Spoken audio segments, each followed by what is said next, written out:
감사합니다. 다음은 우재준 위원님 질의 이어가 주시기 바랍니다. 네, 대구 북구갑의 우재준 위원입니다. 후보자님, 헌법재판소장 후보자 지명되심을 축하드립니다.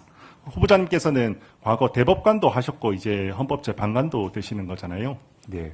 예, 두 가지 임명 절차에 좀 본인이 느꼈을 때 차이에 대해서 한번 이야기해 주실 수 있나요?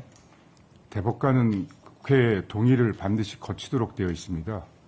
이제 헌법재판관 9분은 그 지명 경로가 3분 3교로 나눠지는데 궁극적으로는 국회 3분은 국회 의사결정이 필요하기 때문에 국회의 동의를 필요하지만 대법관에 필요한 어떤 것 갖고는 좀 그 점에서 차이가 있는 것이 아닌가.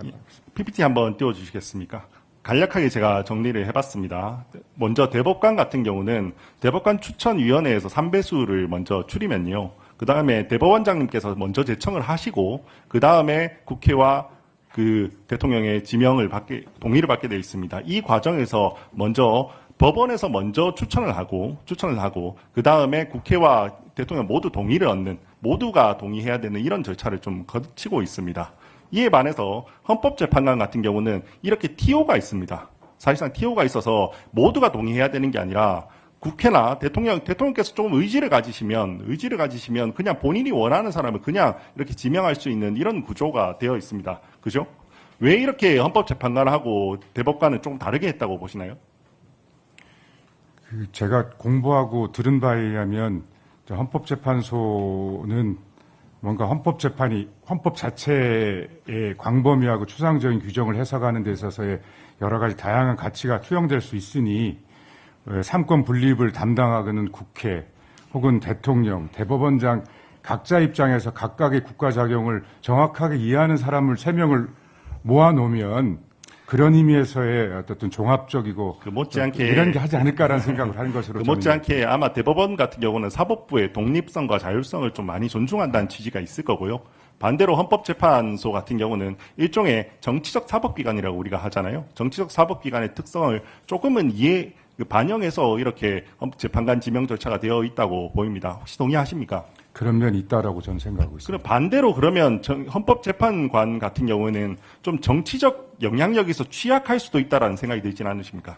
그래서 우리 헌법은 그 정당 가입하지 말고 헌법재판관은 얼마 전에 그 본인과 경쟁하셨던 좀 후보군에서 나왔던 이름 중에 그 이재명 대통령의 변호인이 언급된 것도 알고 계십니까? 변호인이 혹시나 될 수도 있다, 헌법재판관 될 수 있다, 알겠습니까? 네. 그리고 반대로 다음 PPT를 한번 보시면요. 지금 대법관 같은 경우는 우리가 우리법연구회, 국제인권법연구회라고 해서 특정 학회 출신들이 헌법재판소에 너무 많다라는 이런 이야기가 좀 나오는 거 알고 계십니까?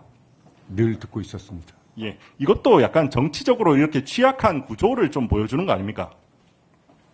그렇게 비춰줄 수 있는데 계속 제가 법안에 있으면서도 우리법연구와 국제인권법연구에 대한 그런 우려의 시선은 조금은 거둬줄 근데 어쨌거나 뭐 대법원하고 좀 당장 숫자에서도 차이가 나잖아요. 숫자에서도 대법관은 전체 대법관이 13명이죠. 뭐 13명 중에 지금 2분이 학회 출신인데 헌법재판관 같은 경우는 9명 중에 4명이 되는 거거든요.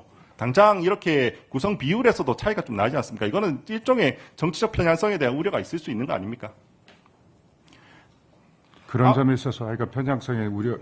근데 저는 있을 수 있다고 생각합니다. 왜냐하면 헌법재판소라는 게 정치적 사법기관이라는 게 그렇게 나쁜 건 아니고요. 왜냐하면 이게 위헌법률 심판이라든지 또는 뭐 기본권 침해에 대한 헌법 소원이나 이런 부분들은 어느 정도 뭐 입법 작용이나 뭐 이런 부분과 유사한 측면이 있고 그렇기 때문에 태생 자체가 조금 정치적 사법기관의 성격을 가지고 헌법재판소가 구성이 됐다고 좀 생각을 합니다. 동의를 하십니까?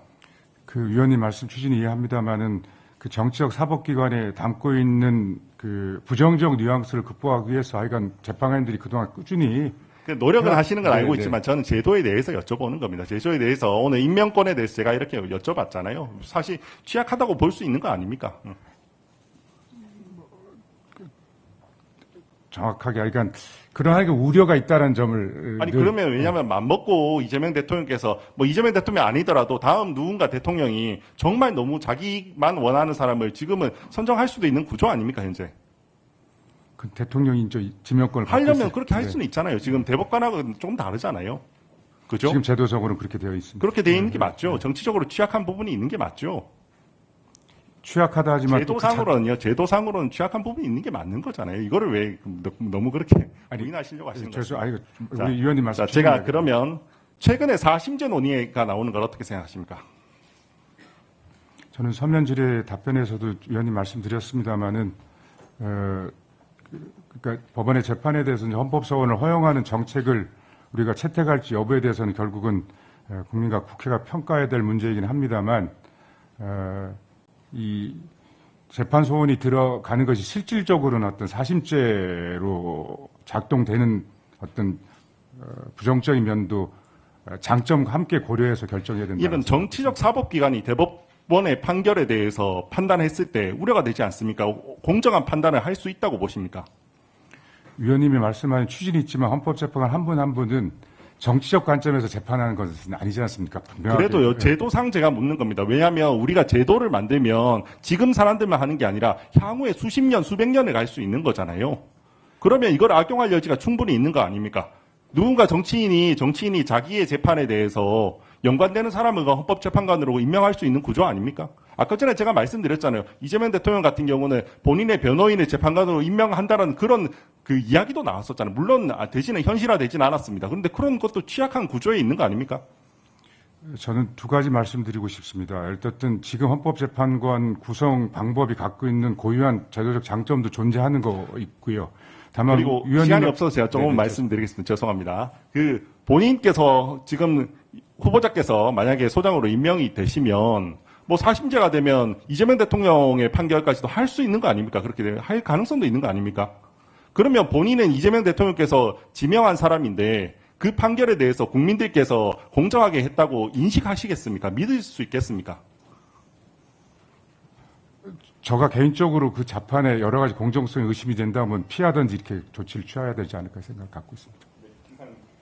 네, 수고하셨습니다. 다음으로 이건태 위원님 질의 이어가 주시기 바랍니다.